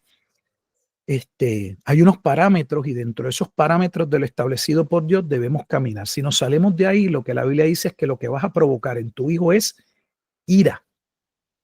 La salvación no se puede forzar y aunque aquí no está hablando, lo está limitando a la salvación, sino al que los hijos sean disciplinados, sean corregidos, conozcan qué es lo que Dios demanda, qué es lo que Dios exige de todos. Por lo tanto, cuando un padre o un esposo se acerca a su esposa, el acercamiento no debe ser, esto es así porque yo lo digo. Si hacemos eso, estamos mal. Aunque usted sea cabeza, el acercamiento a un hijo es el siguiente. Hijo, esto es lo que Dios ha dicho. Y tú no solamente debes obedecerlo, quiero que tú sepas que yo también soy llamado a obedecerlo. Entonces usted se quita porque usted no es la autoridad y usted, el mensaje no es aquí yo soy el papá y yo mando y tú te callas la boca. Aquí el mensaje es Dios es el que manda y yo me callo y tú te callas. Hay una gran diferencia, abismal. ¿Ve?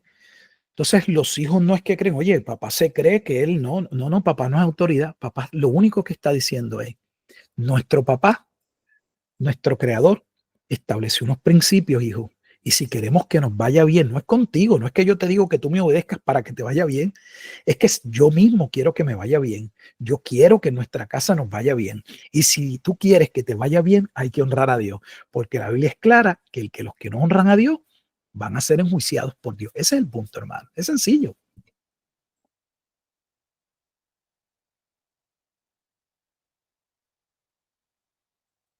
Gracias, hermano. Gracias, gracias. Súper bueno, porque de repente lo preguntaba porque uno de repente se va a matices más quizás reducidos o hacemos reduccionismo del pasaje, pero en verdad es súper amplio. Entonces, por eso lo preguntaba y por eso quería ver qué pensaba usted, porque claro, porque para los que son padres quizás les pega más o pueden entenderlo mejor, pero los que todavía no somos papás, de repente nos cuesta como entender, oye, en qué sentido uno puede exasperar a sus hijos. Y de repente uno como fue hijo dice, cuando mi papá o mi mamá me trataban de esta manera o me hacían tal y tal cosa, pero en verdad el sentido espiritual que le da Pablo, más allá de ese pensamiento tan reducido que muchas veces algunos aplicamos en este caso yo. Entonces por eso me interesa saber. Así que muchas gracias. No sé si algún hermano quiere hablar algo más o decir algo más ahí, hacer alguna pregunta a nuestro hermano, porque si no, yo tengo otra. Respecto al tema de la armadura que nos manda aquí el apóstol a usar, a vestirnos de ellas, Sí. hay un pasaje que dice, que también me gustaría a ver cómo lo entiende usted, porque dice, porque no tenemos lucha contra sangre y carne, sino contra principados, contra potestades, contra los gobernadores, dice, de las tinieblas de este siglo, contra huestes espirituales de maldad de las regiones celestes. Este siglo, que está hablando de contra principados, contra potestades, contra los gobernadores de las tinieblas, en ese siglo estaban esas huestes espirituales de maldad, etcétera, y en el que estamos viendo nosotros ya no están o son diferentes. Por eso estaba hablando desde el punto de vista de la escatología, porque desde el punto de vista de la escatología, cuando Cristo viene, llega, el Mesías llega, lo primero que establece es que él no podría atar al hombre fuerte. Obviamente, él no podría llevar a cabo las obras que está haciendo si él no ataba al hombre fuerte.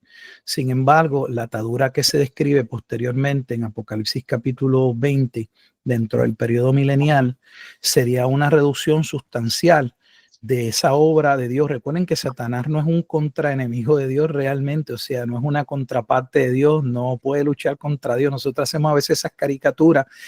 Es una criatura que Dios simple y sencillamente creó y que le permite llevar a cabo ciertas cosas que él controla y que solamente él sabe por qué las permite y que las puede tornar, y de hecho lo ha hecho ya y lo ha predestinado para su gloria. Así que lo único que se nos está haciendo consciente es que de este lado, y específicamente las cosas en ese día malo se iban a complicar, porque Jesús claramente le dijo a sus discípulos que esa ciudad de Jerusalén vendría a ser una cueva de demonios, o sea que iba a haber una manifestación terrible, se iba a ver el deterioro de ese pueblo durante ese proceso hacia ese día malo. Así se establece dentro del Evangelio de Mateo, y donde podemos ver ese claro deterioro en Apocalipsis, en el capítulo 17, cuando describe a la ciudad, que es la ciudad donde Cristo muere en la parte, en las afueras, Apocalipsis 11:8, que es Jerusalén, dice que se había convertido en una habitación de demonios. Entonces, ese tiempo cercano al fin del siglo, hacia ese nuevo cambio, porque ellos no esperaban el fin del mundo, sino un cambio de un eón. Sería un cambio muy difícil, como Jesús lo describe en Mateo capítulo 24, donde habría muchísimo engaño y donde pues Satanás estaría operando todavía. Recuerden que la restricción que se establece en el libro de Apocalipsis cuando se consagra el pacto marital. Voy ahora rápido. Cuando Cristo llega, él viene a cumplir el nuevo pacto. El nuevo pacto, para que el pueblo lo entendiera, o el antiguo pacto, Dios se lo explica como una relación marital. ¿Cómo se establecen las relaciones maritales? Un hombre va, entra en acuerdo con una familia, con otra familia, y dice, yo quiero tomar tu hija para mi hijo. Cuando se toma se llega ese pacto, ese es el tiempo del desposorio.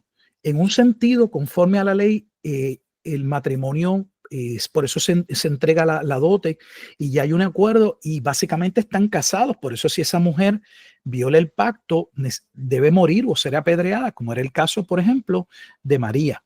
Ya estaba, no se había consumado la boda, no habían estado juntos porque estarían juntos en el momento en que luego que ese hombre entra en ese pacto, debe salir a hacer lo propio para establecer el hogar donde se va a llevar esa mujer. Ese es el lenguaje de pacto de Juan capítulo 14, donde dice, yo me voy pues a preparar lugar. La gente lo toma como el rapto y no entiende que lo que está hablando es del pacto marital, donde una vez se entra en esa relación marital, ese hombre debe hacer lo propio para establecer el lugar donde él se va a llevar a esa mujer. Ese pacto marital inicia ahí, pero las bodas del Cordero se llevan a cabo en el capítulo 19 de Apocalipsis.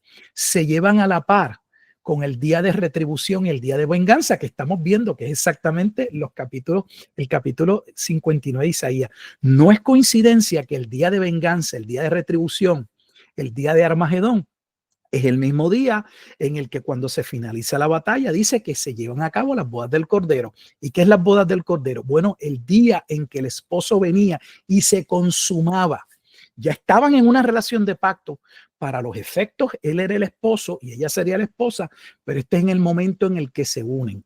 Y sabemos por el libro de Hebreos que la razón por la que hay una transición entre el antiguo pacto y el nuevo pacto es por virtud de que el antiguo pacto no puede cerrar sin los juicios y las maldiciones que debían venir sobre aquellos que habían deshonrado a Dios, habían prevaricado. Y se repite el cuadro del Antiguo Testamento. ¿En qué sentido? Por eso es que ese cuadro es básico en hebreo, que el pueblo oye, Dios le envía un profeta para sacarlos de Egipto. Recuerden que Moisés era un prototipo, era una tipología de Cristo. Cristo es el verdadero profeta. Por eso Moisés va a decir en Deuteronomio 18, 18 y 16, 18, 16 y 18, que Dios enviaría un profeta y que ese profeta sería el que ellos oirían y los llevaría realmente a Canaán. Por eso es que Moisés no entra a Canaán. ¿Por qué? Porque Moisés no puede llevar al pueblo al verdadero reposo. Quien va a llevar al pueblo al verdadero reposo es Cristo, lo que se establece en Hebreos capítulo 4. Ahora voy más. ¿Qué sucede cuando el pueblo sale de Egipto? Tenemos los famosos 40 años en el desierto. Pues se repetiría la misma historia. Por eso es que Cristo habla que habría una generación hasta entrar en el reposo. Esa generación de los 40 años en el desierto son los mismos 40 años de la generación antes del juicio. ¿Qué pasó? Y te dice, si eso no pasó en el Antiguo Testamento, sí pasó exactamente lo mismo. ¿Por qué? Porque el día que se cumplieron los 40 años y el pueblo debía entrar, el pueblo que se quejó y dijo que no podían entrar, fueron condenados a muerte, a ser destruidos en el desierto, y solo entró una generación que por gracia Dios permitió, que eran sus hijos de 20 años hacia abajo. El cuadro está en el Antiguo Testamento. Esa es la razón. Pablo está siendo consciente a los hermanos de que se debían preparar, no solo para el diario vivir, para las luchas normales de entablar relaciones con sus amigos, con sus hermanos en la iglesia, la vida marital, la vida con los hijos, la vida en el trabajo, sino que no olvidaran que estaban en una lucha. Y Dios nos hace consciente de esa lucha, aunque no nos dice que entremos a luchar con esas potestades. Y aquí viene el problema de la iglesia. Una cosa es ser consciente de ello para saber que debo tener cuidado y en vez de ver las cosas solo como una cuestión personal, me voy a pelear con el hermano Guillermo, yo, entre él y yo entender que yo debo orar, porque en ocasiones, en el caso de ellos, ese podría ser el contexto, ¿ves? De que Satanás estuviese con sus artimañas buscando engañar a los hermanos y ellos no debían dejarse engañar. ¿Por qué? Porque tenían la palabra de verdad, se le había revelado el misterio de Cristo, contaban con la bendición del Espíritu Santo, siendo protegidos por Dios, nada los separaría del amor de Dios, el Espíritu Santo era las arras de su garantía, así que debían seguir hacia adelante. Bueno, perdonen la contestación tan larga. No, hermano, súper bien, súper bien. Muchas gracias. Me queda claro. Y lo que sí me llama la atención dentro de todo lo que habló de el tema de que entonces cuando viene la retribución a Israel en el año 70, inmediatamente ahí se ejerce o sucede entonces las bodas del Cordero, según lo que usted me dijo. Sí, así Entonces, está establecido en el capítulo 19. ya, perfecto. Entonces, Fíjate que unos entran y unos salen, aún en las mismas parábolas eso le de iba a preguntar. Jesús. Exactamente vas a ver el cuadro. ¿Por qué tenemos, por ejemplo, la parábola de las fiestas de boda en el capítulo 22 de Mateo?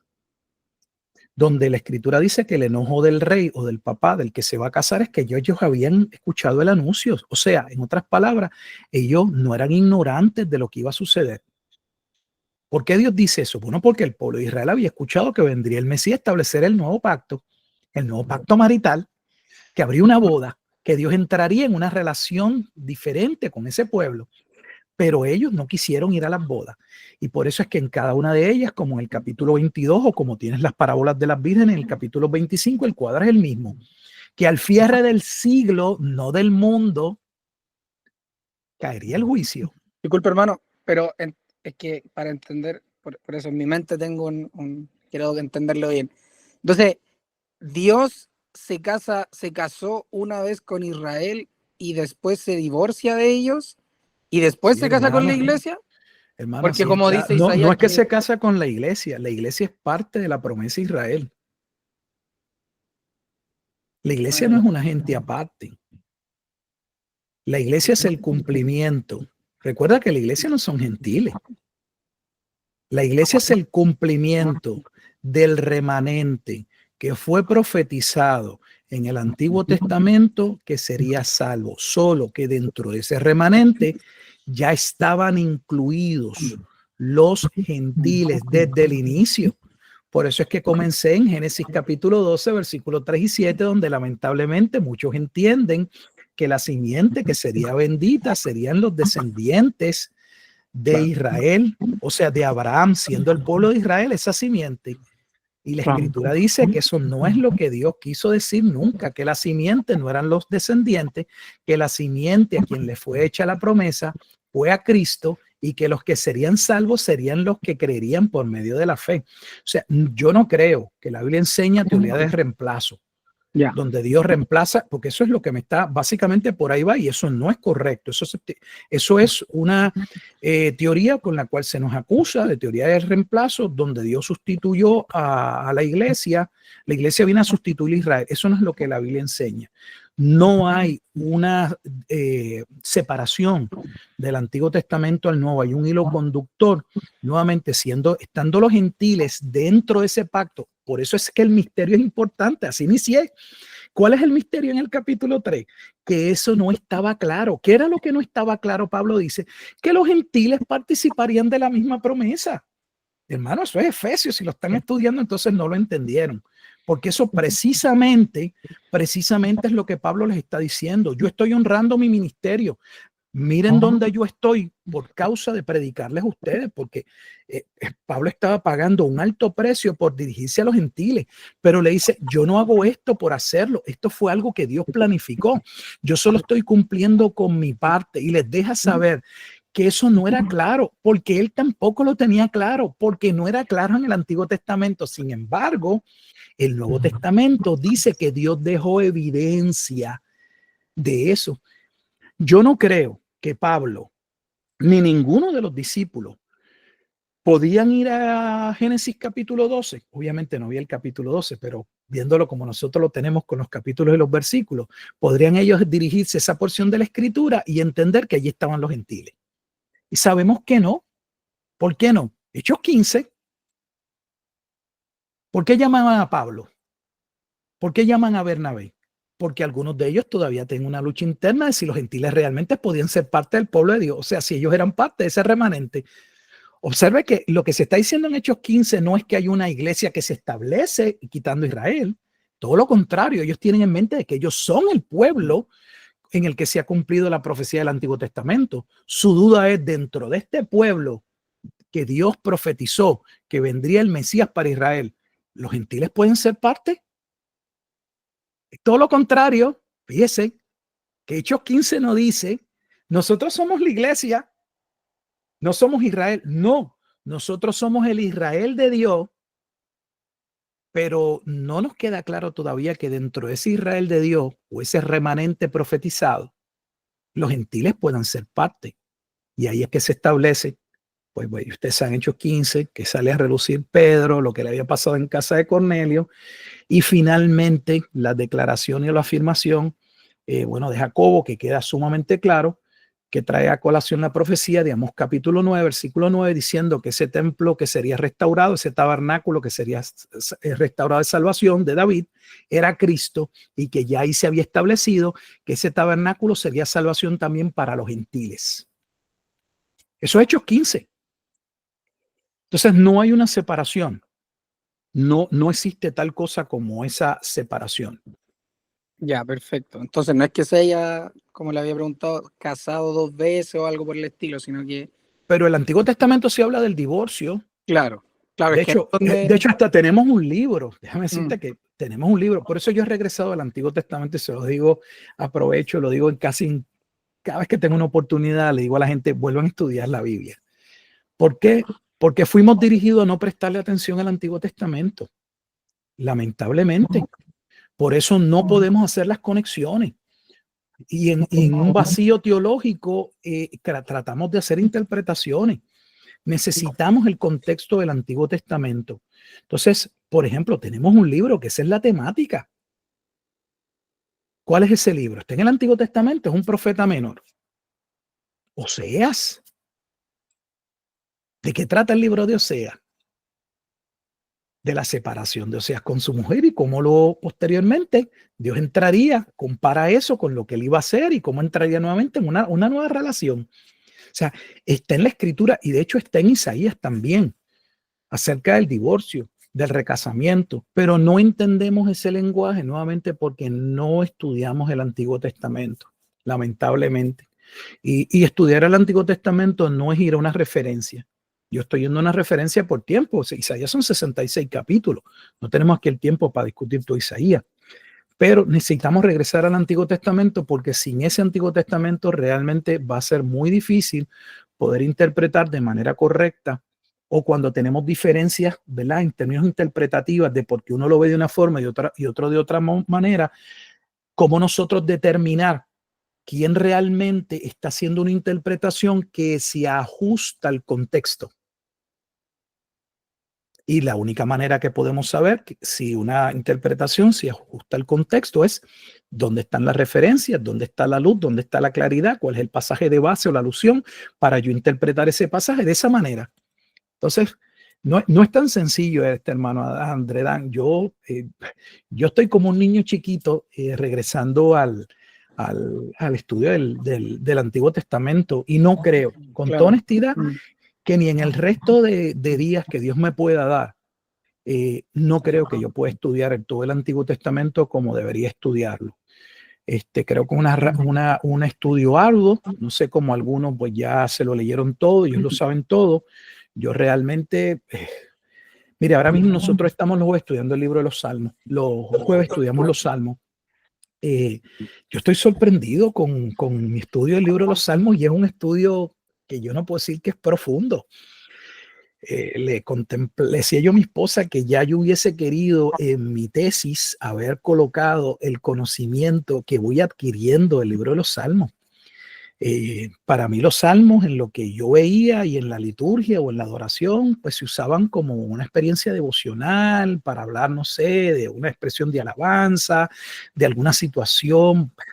Los salmos son cristológicos, escatológicos de una manera increíble. Yo puedo presentar la escatología en los salmos. Solo con los salmos, no necesito otro libro. Entonces, necesitamos volver al Antiguo Testamento para poder entender ese contexto de casamiento, recasamiento, porque todo está en el Antiguo Testamento. Yo sé que suena como una locura. La primera vez que yo le dije algo a alguien de esto en un programa escatológico, me dijo, pastor, ¿cómo que Dios se divorció? Dios no se puede divorciar. Si Dios nos dice que él repudia el divorcio en Malaquías. Yo entiendo, fíjate, esa persona tomó ese pasaje, tomó en Malaquías capítulo 2 y él entendió cómo es posible si Dios mismo repudia el divorcio. ¿Cómo es que Dios entra en divorcio contra su propio pueblo? Claro. Para él yo le estaba diciendo, era algo descabellado, una locura. No, de todas maneras, hermano, como en Efesios, claro, viene hablando del matrimonio y dice que como Cristo ama a la iglesia, entonces ahí es donde entiendo yo y por eso le he preguntado, y mi pregunta era mayormente por eso, porque como en Jeremías dice que yo fui como un marido, y dice fui como un marido, o fui marido para ustedes, entonces invalidaron el pacto, entonces por eso era mi pregunta, porque claro, y como usted tocó también el tema de las bodas del Cordero, entonces ahí quería entender, y ahora me queda un poco más claro, que efectivamente Dios cuando se separa es por causa de que ellos, ahí mismo dice Jeremías, invalidan el pacto, pero con la iglesia después Jesucristo dice, bueno, se habla de que Jesucristo se la presenta a sí mismo pura y sin mancha, entonces la iglesia ya no entra en la misma, digamos así, que puedan invalidar de alguna u otra manera lo que tienen con el Señor Jesucristo. Entonces, mira, ahí es donde me generaba la duda. Yo creo que hay un pasaje y que nos puede ayudar muchísimo para que vean lo que estamos diciendo. Pues que se dicen muchas cosas que no se sujetan a las escrituras. Quiero hacer un pequeño ejercicio, pero muy pequeño ejercicio. Quiero demostrarles tradicionalmente lo que yo escuché. y lo que yo predicaba, porque fue lo que creí, lamentablemente, porque lo escuché, nunca lo estudié, que la iglesia es un término nuevo, que la iglesia es algo que se constituye en el Nuevo Testamento. Eso está años luz distante de ser cierto. De hecho, en la Septuaginta, todo el tiempo se está hablando de la iglesia. Y la Septuaginta, hoy los académicos saben que la mayor parte de nuestros pasajes y las diferencias que los... Si ustedes escuchan los movimientos hebreos hoy, no me quiero alejar del tema, pero aprovecho la coyuntura, ellos van a estar citando un sinnúmero de pasajes en el Nuevo Testamento que no se conforman a su Tanakh. El Tanakh es el Antiguo Testamento. Y la razón es sencilla, que nuestra Biblia, el Nuevo Testamento, que ellos no lo toman, o sea, que es parte de la Biblia, no solo el Nuevo Testamento, nosotros tenemos los dos testamentos, básicamente los pasajes de referencia provienen de la Septuaginta. Era la versión que se utilizaba. Esa versión ya era ampliamente conocida en el tiempo de Jesucristo. Y la palabra asamblea y la palabra congregación, cuando Dios hablaba de congregar al pueblo, la palabra asamblea es traducida como la eclesia en la Septuaginta. Por eso es que en Mateo capítulo 6, cuando Jesús dice sobre esta roca será edificada mi iglesia, si eso era un término nuevo, usted esperaría que alguno de los discípulos dijera, ok, espérate un momentito. Nosotros tenemos algún conocimiento de que el Antiguo Testamento habla de la roca, habla de Jehová como la roca, habla de la roca de tropiezo, bla, bla, bla, bla, bla. Pero ¿en qué sentido, eh, tú hablas de una iglesia? ¿Eso es algo nuevo? Pues la razón no era algo nuevo. Y ellos no preguntan porque ellos conocían el término. Déjame hacer un ejercicio. Si ustedes van a Hebreos, al libro de Hebreos, en el capítulo 2, en el versículo 22, se va a hacer una cita de los Salmos. Hebreos 22, 20, que es Salmos 22, 22. Pero en la cita es Hebreos capítulo 7, versículo 12. Hebreos 7, 12.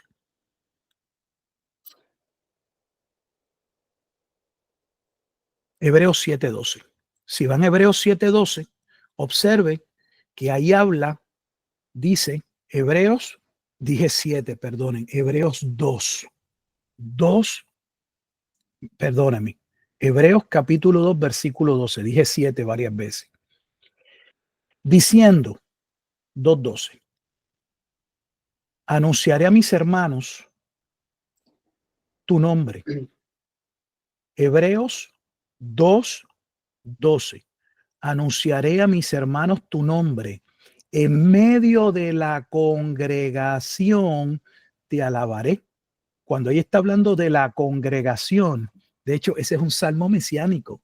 Salmo 22 es el salmo que anuncia la muerte profetizada, contemplada 1000 años antes de Jesucristo y su resurrección, donde se establece que el evangelio alcanzaría y las buenas nuevas serían anunciadas a la congregación, al remanente que sería salvo. ¿Cuál es la palabra que se utiliza? Congregación, pero en la Septuaginta es iglesia. O sea, que se está utilizando el término iglesia o asamblea y la aplicación directa es a quién, a los creyentes. Así hay diferentes ejercicios que podemos ver. No hay una cosa como una nueva identidad. De hecho, eso es lo que Pablo establece en Romanos, cuando dice que los gentiles no es que son vasos de segunda mano ni nada, pero dice que nosotros realmente fuimos injertados en el olivo.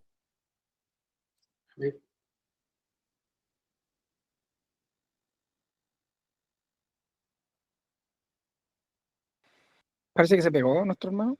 Sí, se cayó. Ahí sí, ahí sí. Sí, sí, Estamos se aquí, yo como pausó. que vi como que Síganos, una hermano. pausa. Ok, pues nada, hermano.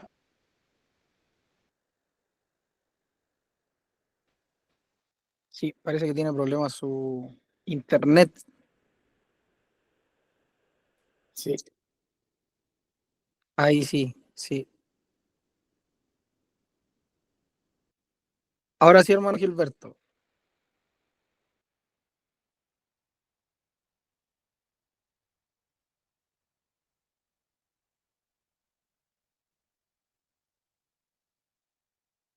Bueno, parece que Tiene problemas nuestro hermano.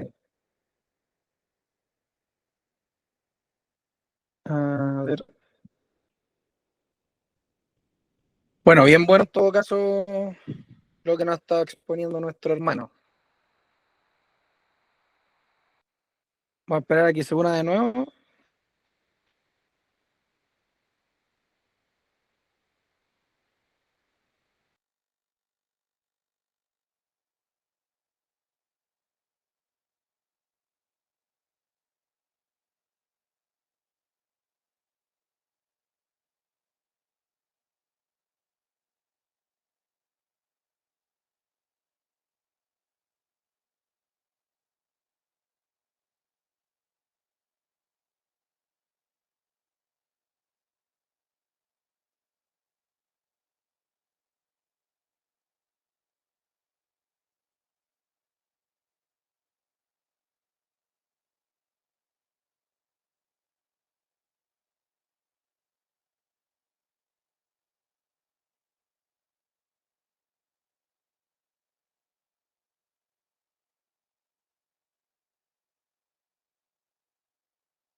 Ya, ahora sí, me llamó el hermano, me dijo que se le fue el computador azul en pantalla azul. Le pidió reiniciar y todo, entonces va a ver si lo puede hacer rapidito para despedirse. Si no, me dijo que ahí nos despidiéramos nosotros. Así que va a tener la grabación.